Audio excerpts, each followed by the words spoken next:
So we've got these sizes, and as soon as you start looking at them, it just almost begs the question, well, what happens in between those sizes, or when you're right on the cusp?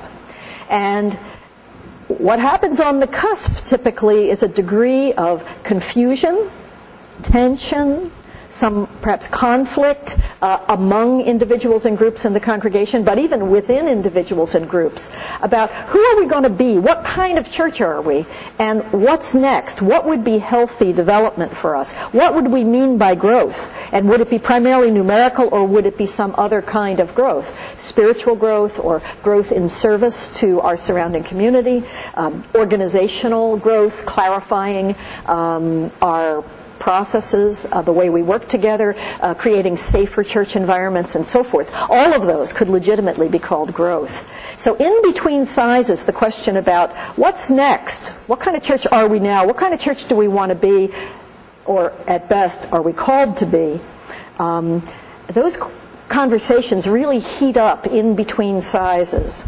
And every time I would talk about this and talk about that time of growing tension and conversation, congregations would say, oh boy, that's us, that's what we're experiencing. You must have been at our board meeting, because that's exactly what happens here.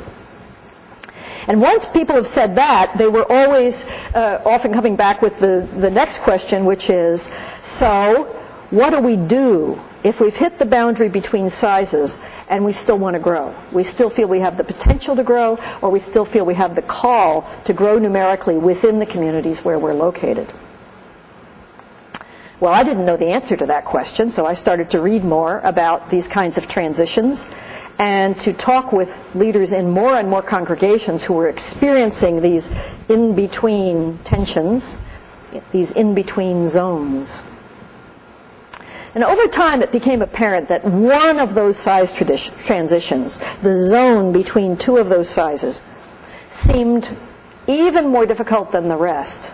And it's the one that, using Routledge's vocabulary, we call the pastoral to program size transition. Somewhere between about 150 and 250 in average attendance, churches typically will plateau out, even if they're in a growing community, and even if they still have enough space. Now that's the surprising one for many churches. It's fairly easy for people to understand physical space limitations, although there is still mental resistance even to admitting that sometimes. But to say, well, we've got plenty of seating, we've got plenty of room in our religious education program, we've even got plenty of parking, but our attendance is flat. Why is that? And what we know is that that has something to do with social space, not just physical space. I want to pause for a minute to explain how I think about numbers in relation to these issues. Any numbers that I am mentioning are meant to be a year-round average, and meant to include all the regular weekly Sabbath services, even if one of them is on Saturday night or one is on Sunday night, all of those combined. And it's meant to include everybody on the premises for the Sabbath experience. So I do count children and teachers in a religious education program in one of those time frames, even if they don't come upstairs into the main worship service. They're often in the basement. That's why I say it that way.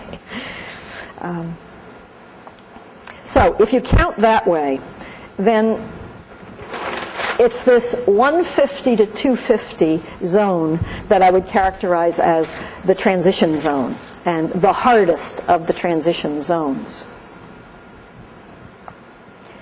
The needs of congregations in that particular transition became more and more of a focus of my learning and research and work with congregations. And eventually that resulted in a collection of resources called Raising the Roof. Originally, this material was designed for congregations with three characteristics. They were in or near this transition zone. They were located in a community where there was some opportunity for numerical growth.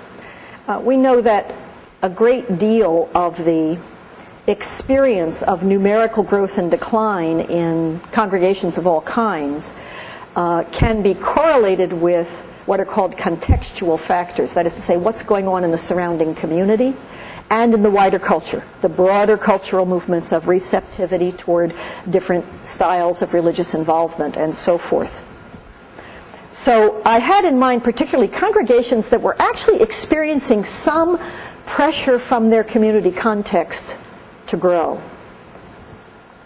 And I was also thinking of congregations that had some internal sense of call, some sense of mission or purpose that would lead them to say, it may be right for us to step up to another scale of ministry for the sake of our purpose or mission, step up to another size category. And for that subset of congregations, these Raising the Roof resources were meant to help them answer basically two questions about the transition. What would it look like, and what would it take to actually make it through in an effective way? Now, I've known for a long time that this pastoral to program transition is a hard one, but as time goes on, I get a deeper and deeper appreciation both of how hard it really is and why that might be.